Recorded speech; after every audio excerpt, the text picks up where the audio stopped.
Hi guys, this is Aman Tilak, currently MD first year resident at AIIMS New Delhi at Department of Nuclear Medicine. दोस्तों आज के video में मेरे साथ हैं भव्य जादौन, जो कि इस बार नीट में अपने ड्रीम कॉलेज में हासिल कर लिया इन्होंने।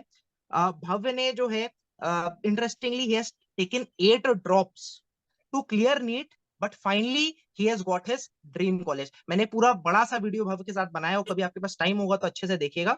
इस वीडियो में हम लोग स्पेसिफिक बात करने वाले हैं, एंड तक इस वीडियो को देखिएगा। मैं हर वीडियो को इतना ज्यादा नहीं बोलता कि इंपॉर्टेंट है, ये वीडियो बहुत ज्यादा इंपॉर्टेंट है।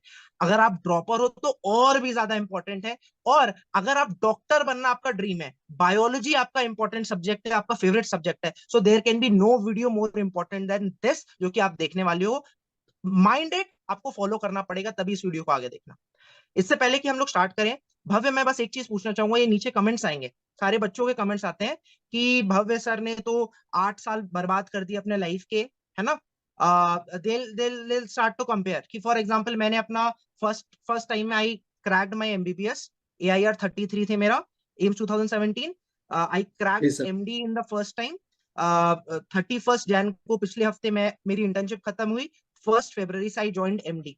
तो people will start comparing and से कि जो तुमने टाइम वेस्ट कर दिया अपनी लाइफ में 8 साल, क्या तुम्हें आज की डेट में लगता है ऑनेस्टली कि ये वर्थ इट था, ये एमबीबीएस स्टार्ट करना, या टाइम वेस्ट था? What do you think? Sir, अगर देखा जाए कि अगर आपको सिर्फ पैसा कमाना है, आपका एम ही सिर्फ पैसा कमाना है, तो आप फर्स्ट अटेम्प्ट में क्लियर कर लो, एमबीबीएस कर लो, पीजी कर लो, जो भी कर लो, आगे जाके पैसा कमा लो। सिर्फ अगर वो एम है तो ठीक है, मैटर करता है कि आपने कब क्लियर किया। बट अगर आपको लोगों की हेल्प करनी है, एक अच्छा डॉक्टर बनना है, 40 की एज पे जब आप पहुंचो तो आपके पास कोई पेशेंट आए तो आप उसके लिए कुछ अच्छा कर सको, उसे ट्रीट कर सको, अगर वो सब करना है तो अटेम्प्ट मैटर नहीं करते। कोई नहीं पूछता जब आप 40 के एज पे पहुंचोगे और डॉक्टर होगे कि आपने कितने ड्रॉप लिए थे, कोई फर्क नहीं पड़ता। तो ये लोग बोलते रहते हैं, इनसे कोई फर्क नहीं पड़ता कि इतने ड्रॉप ले लिया, अब तक ये कर लिया होता, वो कर लिया होता। अगर पैदा ही नहीं हुए होते तो फिर तो कोई दिक्कत ही नहीं थी, है बिल्कुल ना। मैं एग्री पढ़ना ही करता ना हूँ पड़े। भव्य। भव्य, और मैं यहाँ पर एक और चीज बोलूंगा। मैं या फिर कोई भी बंदा जिसने फर्स्ट टाइम में नीट क्रैक किया, वो कभी भी एमबीबीएस एमडी डॉक्टर की उतनी वैल्यू नहीं जान सकता। देखो मैं ऑन रिकॉर्ड ये चीज बोल रहा हूँ, मैं अपने आप को खुद ये साक्षी रखकर ये चीज बोल सकता हूँ कि हम लोग कभी भी उतना नहीं समझ सकते जितना कोई भी बंदा जिसने 1 साल 2 साल ड्रॉप किया है, बिकॉज उसने वो तपस्या की है। उसने केवल वो पढ़ाई नहीं की है। देखो पढ़ाई तो करके हम लोग ने निकाल लिया एग्जाम लेट से फर्स्ट टाइम में, लेकिन तुमने जो 8 साल वो तपस्या की है, वो जो ड्रीम के लिए मेहनत की है, वो चीज हम लोग सोच भी नहीं सकते। जब तुम आज कल की डेट में डॉक्टर बनोगे तो जो वैल्यू तुम्हें उस चीज की पता है, वो आज की डेट में मैं जी या सर। भी कोई भी एम्सोनियन जिसने फर्स्ट अटेम्प्ट में निकाला है, या फिर जस्ट जो जो जो जस्ट एक बार में जिसने 9 से पढ़ के 12th तक, चलो यार 11 12 पढ़ के या 12th पढ़ के निकाल लिया, वो नहीं समझ सकता। So you have to be proud about it, and I hope in future तुम मेरे से भी और बहुत बहुत बहुत अच्छे डॉक्टर हो। इस वीडियो को स्टार्ट करते हैं, आगे ज्यादा टू द पॉइंट बात करेंगे। बायोलॉजी, जी सर। अब के लास्ट टाइम जब इसने नीट दिया था 355 मार्क्स आए थे बायोलॉजी में 720 में से। इस बार इसके 335 मार्क्स आए। पिछली बार भी इसका जो सिलेक्शन था 1 2 नंबर से बस रह गया था। पिछली बार तुम्हारा स्कोर क्या था भव्य? जी सर, 594 था। और इस बार? 615। तो इसका आप समझोगे कि जितने भी इसने 8 अटेम्प्ट्स दिए हैं अपने, उसमें बायोलॉजी इसकी मोस्ट ऑफ द टाइम्स जो है 300 प्लस रही है। एंड एनसीईआरटी समथिंग वो उसने की है। अभी हर कोई जानता है जी एनसीईआरटी की है। हर बंदे ने हर कोई वीडियो बनाया, ये केवल ये नहीं कि एनसीईआरटी की कैसे पढ़नी है बायोलॉजी, इस पर कंसंट्रेटेड है वीडियो। भव्य ने पूरे 24 घंटे लिए हैं इसको, इसमें जो भी ये चीजें बताने वाला है, ये वर्कड अ लॉट, इसने बहुत मेहनत की है। और उसके बाद इस वीडियो के साथ आ रहे हैं, तो ध्यान से चाहे पेन पेपर ले लो, ये सब जो भी भव्य आपको आगे बता रहा है उसे प्लीज नोट कर लो। भव्य स्टार्ट करते हैं, बायोलॉजी में कैसे 330 के ऊपर नंबर लाए। कोई भी बच्चा ला सकता है, मुझे लगता है आज की डेट में जो भी बच्चा यहाँ पर 200 नंबर 250 नंबर ला रहा है, आराम से 1 महीने के अंदर उसके मार्क्स 320 प्लस तो मिनिमम होने ही है। कैसे करना है ये बताओ। जी सर, सबसे अच्छा तो बायोलॉजी पढ़ने का ये फायदा रहता है, स्टार्टिंग में अगर आप उठाते हो तो एक कॉन्फिडेंस आता है। आपको अगर कॉन्फिडेंस आ रहा है तो फिजिक्स केमिस्ट्री करने में डर नहीं लगेगा। और मेजोरिटी कवर करता है, मतलब 360 मार्क्स, आधे मार्क्स हैं एक तरह से 720 में से। तो वो बहुत इजीली स्कोर कर सकते हैं हम। तो मेनली जो करता था, जैसे कि बायोलॉजी में सबसे पहले मेन चीज ये है कि एनसीईआरटी ही करनी है आपको, और कुछ करना ही नहीं है। पहले मैंने बहुत एक्स्ट्रा चीजें कर रखी थी, उस वजह से मेरे क्वेश्चन गलत होते थे। मैंने जब मॉड्यूल्स कर रखे थे कोचिंग्स के, तो मेरे 300 से ऊपर आते ही नहीं थे, कभी नहीं आए। और जब मैंने मॉड्यूल साइड में रख दिए, एक्स्ट्रा नॉलेज को साइड में रख दिया और सिर्फ एनसीईआरटी की, तो 300 प्लस आ गए पहली बात में। तो मेन चीज ये है सर, जैसे कुछ चैप्टर्स हैं हमारे बायोलॉजी में, जैसे कि बायोलॉजिकल क्लासिफिकेशन हुआ, मिनरल न्यूट्रिशन हुआ, strategy for enhancement in food production, या फिर माइक्रोब्स वाला चैप्टर हम देखते हैं। इन चारों चैप्टर्स में कुछ चीजें बहुत ज्यादा कॉमन है। मतलब आपको जो माइक्रोब्स वाले चैप्टर में जो मिलेगा, जो बायोलॉजिकल क्लासिफिकेशन में मिलेगा, वो सारी चीजें कॉमन है और कहीं ना कहीं ये आपस में लिंक है। तो इनसे क्वेश्चंस बनते हैं असर्शन रीजन के। अब जो पैटर्न आया इस बार, तो इस बार था कि दो चैप्टर्स के दो अलग टॉपिक से एक एक से असर्शन उठा रखा है, एक से रीजन उठा रखा है। तो आपके अगर गलत होने के चांसेस होंगे तो वही क्वेश्चन होंगे, क्योंकि आपके ब्रेन में एक चैप्टर अलग रहता है, दूसरा चैप्टर अलग रहता है। तो आप उसको चैप्टर के अकॉर्डिंग तो लो ही, लेकिन इन चारों चैप्टर्स को आप एक साथ प्रिपेयर करो, बहुत ज्यादा बेटर रहेगा। तो जहां भी चीजें कॉमन होंगी, मतलब आपका एक बेसिक कॉन्सेप्ट बन जाएगा कि अच्छा ये बैक्टीरिया है, यहाँ पे क्या कर रहा है, किस ऑर्गेनिज्म के साथ इंटरेक्ट कर रहा है, क्या सीन है इसका, सब कुछ क्लियर रहता है। वो ब्रेन में एक मूवी की तरह एक स्क्रिप्ट जैसा पूरा बन जाता है। उसके बाद अगर हम देखते हैं दूसरा, अगर ग्रुप देखते हैं, तो बायोमोलिक्यूल्स हुआ, जो कि हमें सबसे पहले करना होगा। मॉलिक्यूलर बेसिस ऑफ इनहेरिटेंस और बायोटेक एंड एप्लीकेशंस, अगर इन तीनों चैप्टर्स को हम साथ में करते हैं तो इनमें बहुत सारी चीजें कॉमन है। तो इससे हमें एक बेनिफिट ये रहता है कि हमें ये नहीं लगता कि यार इतने चैप्टर हमारे बाकी हैं, इतने चैप्टर बाकी हैं। सारी चीजें एक साथ चलती रहती हैं, हर यूनिट का आपका एक चैप्टर कवर हो रहा है और वो भी आपस में लिंक है, तो बहुत इजी रहता है पढ़ने के लिए। उसके बाद अगर हम प्लांट से रिलेटेड देखते हैं, तो मॉर्फोलॉजी हुआ और रिप्रोडक्शन इन फ्लोरिंग प्लांट्स। इन दोनों चैप्टर्स को अगर हम साथ में करते हैं, तो इनमें भी लास्ट के कुछ टॉपिक्स हैं जो कि बिल्कुल कॉमन है। जो मॉर्फोलॉजी में दे रखा है वही रिप्रोडक्शन इन फ्लोरिंग प्लांट्स में दे रखा है। तो आप उनको एक साथ पढ़ो तो ज्यादा बेटर रहेगा। ऐसे नहीं कि 11th का चैप्टर है तो पहले 11th की बायो कर ली फिर 12th की बायो करेंगे, ऐसे ना करें। और बाकी साथ में अगर प्लांट एनाटॉमी को भी इसके साथ कर लें तो वो बहुत ज्यादा बेटर रहेगा। और सबसे मेन चीज सर, एक जैसे पहला चैप्टर है 12th का, रिप्रोडक्शन इन ऑर्गेनिज्म, इसको हम छोड़ देते हैं। हमें लगता है कि यार बाकी सारे चैप्टर्स में दे रखा है रिप्रोडक्शन, उसी से तैयार हो जाएगा, लेकिन इस चैप्टर की वजह से बाकी कुछ ऐसे चैप्टर्स केमिस्ट्री में भी हैं, हमारा कॉन्फिडेंस लूज होता है। मतलब जब हम एग्जाम देने जाते हैं तो हमें लगता है यार वो चैप्टर रह गया है हमारा, स्टार्टिंग में तो हमें लगता है हम कर लेंगे, बट एट लास्ट हमें वो कॉन्फिडेंस मिल नहीं पाता।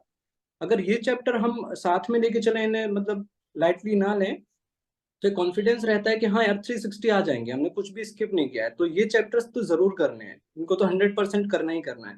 उसके बाद ह्यूमन फिजियो आप एक साथ उठा सकते हो, मतलब एक दिन में आपने 2 चैप्टर किए, फिर अगले दिन 2 चैप्टर कर लिए, उसमें भी बहुत सारी चीजें कनेक्टेड रहती हैं एक दूसरे चैप्टर की, तो वो ज्यादा अच्छा रहेगा।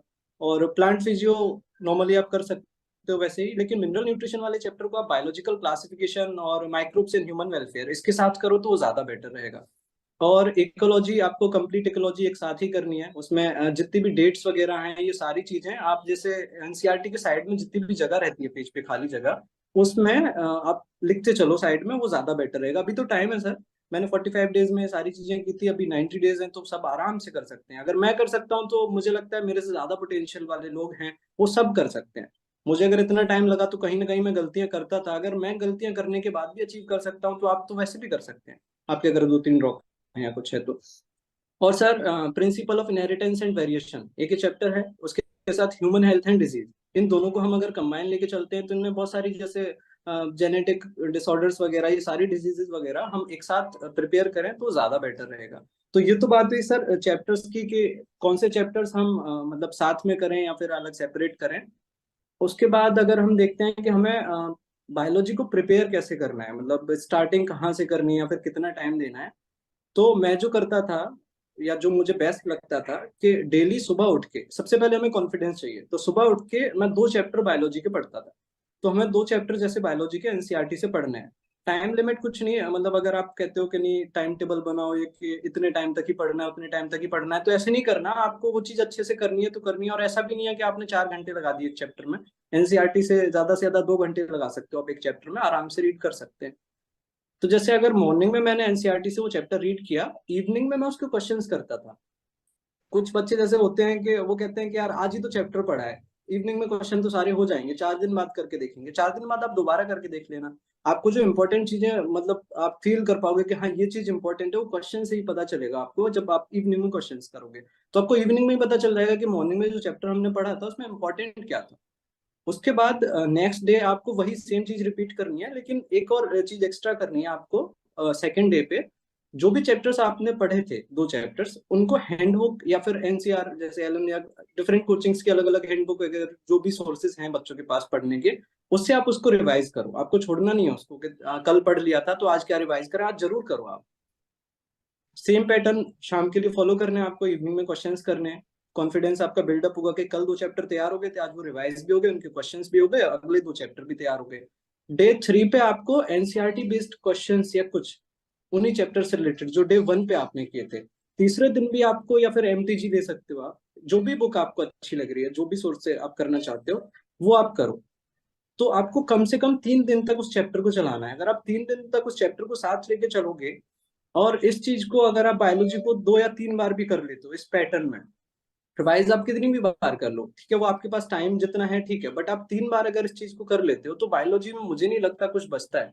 बट उसमें एक और चीज सबसे इंपॉर्टेंट रहती है कि आप रोज सुबह उठ के जैसे बायोलॉजी स्टार्ट कर रहे हो उससे पहले जितने भी डायग्राम्स हैं एनसीईआरटी के, वो डायग्राम्स जरूर देखो। वो ब्रेन में एकदम ऐसे होना चाहिए कि हाँ यहाँ पे ये लिखा हुआ था, यहाँ पे ये लिखा हुआ था, क्योंकि जो चीजें अंडर कॉन्फिडेंट बनाती हैं आपको एग्जाम के टाइम पे वो आनी चाहिए आपको। बस बस आपको ये ना लगे कि हाँ यार ये मेरा छूट रहा है, क्योंकि इस प्रेशर में हमें जो क्वेश्चन आता है वो भी गलत हो जाता है। तो अगर आपको ये होगा कि हाँ मैंने डायग्राम सारे देखे हैं, मैंने एनसीआर की है, मैंने ये भी किया है, और आपने 3 दिन तक उस चैप्टर को अगर कंटिन्यूस किया है, तो मुझे नहीं लगता कुछ उसमें ऐसा बचेगा जो आपको मतलब कॉन्फिडेंस नहीं दे या फिर कोई दिक्कत आए।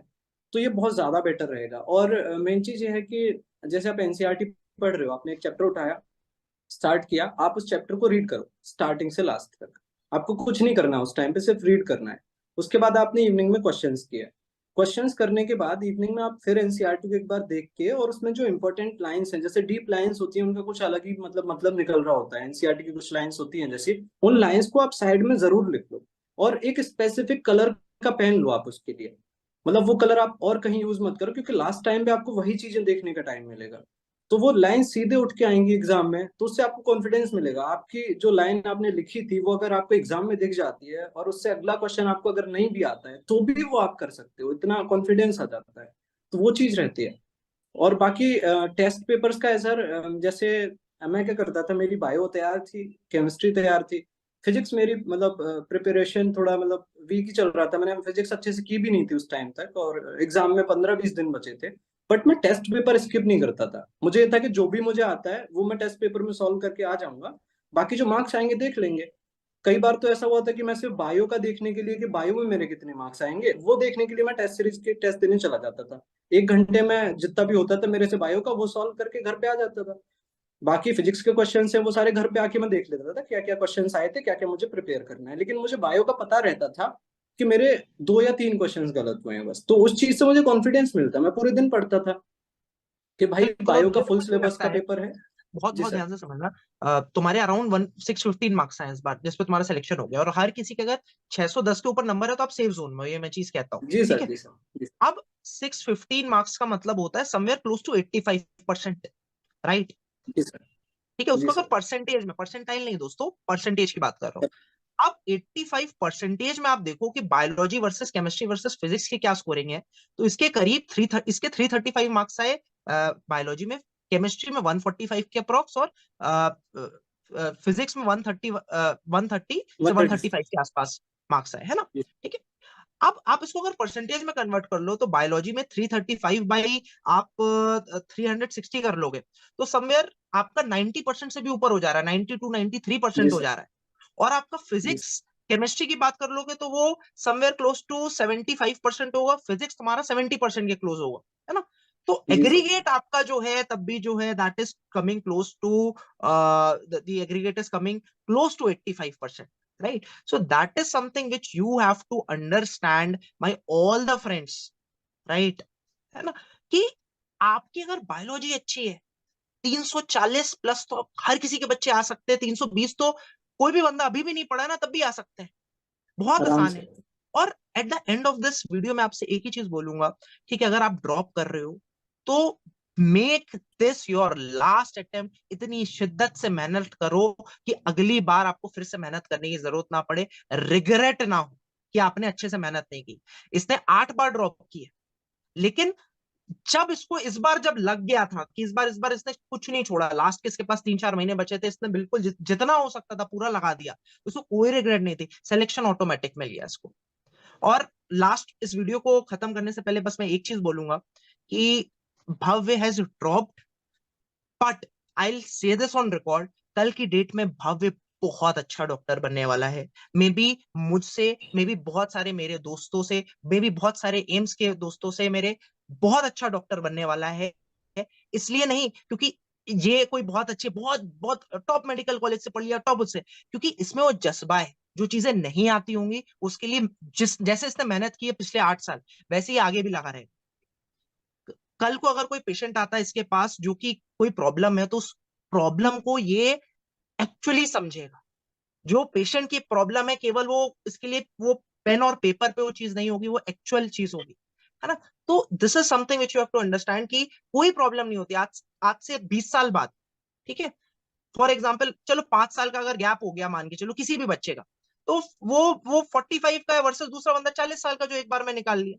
बट तुम क्या, एक बात बताओ, 40 या 45 में कोई देख के क्या आप डिफरेंस बता सकते हो, या 45 या 50 में आप किसी को देख के डिफरेंस बता सकते हो? लेकिन अगर 50 वाला डॉक्टर ज्यादा अच्छा है 50 एज वाला, तो क्या फर्क पड़ रहा है, आप तो उसके पास जाओगे ना। आप ये तो नहीं देखोगे ना कि उसने 4 साल 5 साल 8 साल ड्रॉप कर लिया, उससे तो फर्क नहीं पड़ता ना। तो at the end of the day, आप एमबीबीएस में घुसने के बाद आप डॉक्टर जब आप बन रहे हो, आप एमडी के वक्त आप बाद में कितनी मेहनत करते हो, इससे फर्क पड़ता है कि आप कितने अच्छे डॉक्टर बनते हो, कितने सक्सेसफुल डॉक्टर बनते हो। And at the end of the day मैं ये चीज बोलता हूँ कि केवल अगर आप पैसे के लिए इस फील्ड में आ रहे हो तो बहुत अच्छी और फील्ड है, लेकिन आपको अगर पेशेंट की सेवा करनी है, अगर आपको एक्चुअल डॉक्टर बन के बनना आपका हमेशा से ड्रीम रहा है, और आप एक्चुअली खुश रहोगे डॉक्टर बन के, then come to this profession. With this, I bid all the viewers all the best for biology and all the best for NEET 2023। फिर मिलते हैं। भव्य, थैंक यू अपना टाइम और इतने वैल्यूएबल सजेशन देखने के लिए। प्लीज वो भव्य वाला पार्ट फिर से देख के लिख लेना, बहुत कंसंट्रेटेड चीजें इसने बताई। जैसे एनसीईआरटी में गागर में सागर है, मॉलिक्यूलर जेनेटिक्स में एक एक लाइन में इतनी बड़ी बड़ी चीजें लिखी है, वैसे भव्य जी के वो सर। जो 5 मिनट में इसने चीजें बोली हैं, वो आप प्लीज उसको आप 0.75x पे देखो। वैसे मैं बोलता हूँ 1.5x 2x पे देखो चीजें, इसकी 0.75x पे वो लिख लिख के चीजें, प्लीज वो चीज करो। आपको डेफिनेटली अपना ड्रीम कॉलेज मिलेगा। इसी के साथ मैं विदा लेता हूं। Bye everyone, take care, love you all. Subscribe कर लेना चैनल, और अपने दोस्तों को प्लीज ये शेयर करना, उनको भी एक मौका दो कि वो भी एक सेम लेवल प्लेइंग पे आ सके, प्लेइंग फील्ड पे आ सके और कंपीट कर सके। Healthy competition always is beneficial for you as well as your friend. Thank you, bye bye, take care.